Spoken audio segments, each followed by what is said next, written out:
ব্রিটেনের লন্ডন ক্লিনিকে চিকিৎসাধীন বিএনপি চেয়ারপারসন বেগম খালেদা জিয়ার শারীরিক অবস্থা স্থিতিশীল রয়েছে। বিশেষজ্ঞ চিকিৎসক প্যাট্রিক কেনেজির নেতৃত্বে পূর্ণাঙ্গ মেডিকেল বোর্ডের তত্ত্বাবধানে চলছে তার চিকিৎসা।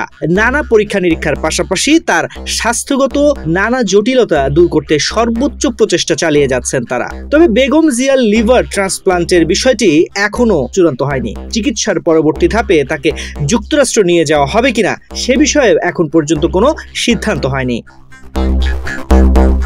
মায়ের সঙ্গে দেখা করতে এবং তার স্বাস্থ্যের সর্বশেষ অবস্থা জানতে প্রতিদিনই হাসপাতালে যাচ্ছেন তারেক রহমান। সোমবারও মধ্যরাতে স্ত্রী জুবাইদা রহমানকে নিয়ে লন্ডন ক্লিনিকে যান বিএনপির ভারপ্রাপ্ত চেয়ারম্যান।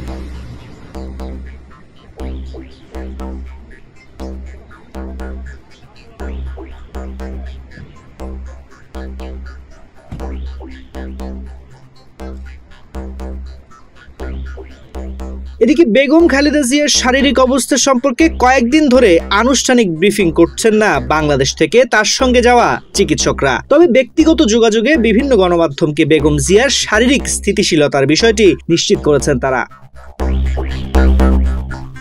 ৭৯ বছর বয়সী সাবেক প্রধানমন্ত্রী বেগম খালেদা জিয়া দীর্ঘদিন ধরে নানা শারীরিক জটিলতায় ভুগছেন। উন্নত চিকিৎসার জন্য গত ৮ জানুয়ারি তিনি যুক্তরাজ্যে যান। সেখানকার বিখ্যাত লন্ডন ক্লিনিকে ভর্তি আছেন বিএনপি চেয়ারপারসন। সেখানে তার চিকিৎসার তত্ত্বাবধান করছেন ছেলে তারেক রহমান ও পুত্রবধূ ডাক্তার জুবাইদা রহমান। ছোট ছেলে প্রয়াত আরাফাত রহমান, কোকোর স্ত্রী সৈয়দা শারমিলা রহমানও শাশুড়ির কাছে আছেন। এছাড়া তারেক রহমানের মেয়ে জাইমা রহমান এবং কোকোর ২ মেয়ে জাফিয়া ও জাহিয়া দাদিকে সময় দিচ্ছেন। পরিবারের সদস্যদের কাছে পেয়ে খালেদা জিয়া মানসিকভাবে আগের চেয়ে অনেক বেশি চাঙ্গা আছেন বলে জানিয়েছেন চিকিৎসকরা।